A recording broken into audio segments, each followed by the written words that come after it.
As you read this sentence, you're one of approximately 1.6 billion people who will use English in some form today.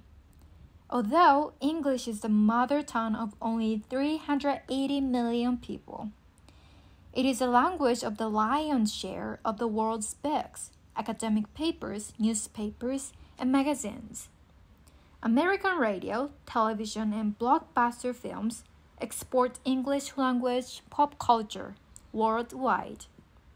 Whether we regard the spread of English as benign globalization or linguistic imperialism, its expansive reach is undeniable. Yet, professional linguists hesitate to predict far into the future the further globalization of English. Historically, languages have risen and fallen with the military, economic, cultural, or religious powers that supported them. Beyond the ebb and flow of history, there are other reasons to suppose that the English language will eventually wane in influence. For one, English actually reaches and is then utilized by only a small and atypically fortunate minority. Furthermore, the kinds of interactions identified with globalization, from trade to communication, have also encouraged regionalization and with it the spread of regional languages. Finally, the spread of English and regional languages collectively have created pressure on small communities, producing pockets of local language revival resistant to global change. Globalization has done little to change the reality that, regardless of location, the spread of English is closely linked to social class, age, gender, and profession. Just because a wide array of young people around the world may be able to sing along to a new Madonna song, does not mean that they can hold a simple conversation in English, or even understand what Madonna is saying. The brief formal educational contact that most learners have with English is too limited to produce lasting literacy, fluency, or even comprehension.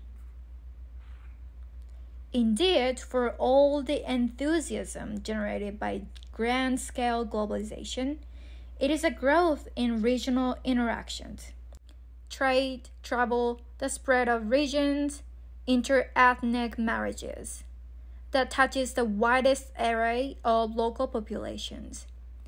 These interactions promote the spread of regional languages. Mandarin Chinese is spreading throughout China and in some of its southern neighbors. Spanish is spreading in the Americas, and Arabic is spreading in North Africa and Southeast Asia, both as a language of Islam and as an important language of regional trade. The importance of regional languages should increase steadily in the near future. Even if the end result of globalization is to make the world smaller, its scope seems to foster the need for more intimate local connections among many individuals. In most communities, the local language serves a strong symbolic function as a clear mark of authenticity. Authenticity reflects a perceived line from a culturally idealized past to the present, carried by the language and traditions associated with the community's origins. It amounts to a central core of cultural beliefs and interpretations that are not only resistant to globalization, but are actually reinforced by the threat that globalization seems to present to these historical values. Scholars may argue that cultural identities change over time in response to specific reward system, but locals often resist such explanations and defend authenticity and local mother tongues against the perceived threat of globalization with new religious order. As a result, never before in history have there been as many standardized languages as there are today, roughly 1,200. Many smaller languages, even those with far fewer than 1 million speakers, have benefited from state-sponsored or voluntary preservation movements. In the Basque, Catalan, and Galician regions of Spain, such movements are fiercely political and frequently involve staunch resistance to the Spanish government over political and linguistic rights. In addition to invoking the subjective importance of local roots, people who encourage local languages defend continuing to use them on practical groups. Local towns foster higher levels of school success, higher degrees of participation in local government, more informed citizenship, and better knowledge of one's own culture, history, and faith.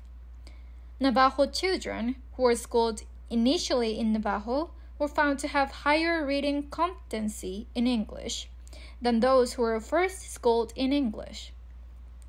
Government and relief agencies can also use local languages to spread information about industrial and agricultural techniques as well as modern healthcare to diverse audiences. Development workers in West Africa, for example, have found that the best way to teach the vast number of farmers with little or no formal education how to sow and rotate crops for higher yields is in these local towns. The world's practical reliance on local languages today is every bit as great as the identity roles these languages fulfill. What is to become of English? There is no reason to assume that English will always be as necessary as it is today, particularly after its regional rivals experience their own growth spurts. Civilization will not sink into the sea if and when that happens. The decline of the use of English around the world does not mean the values associated today with its spread must decline. Ultimately, democracy, international trade, and economic development can flourish in any town.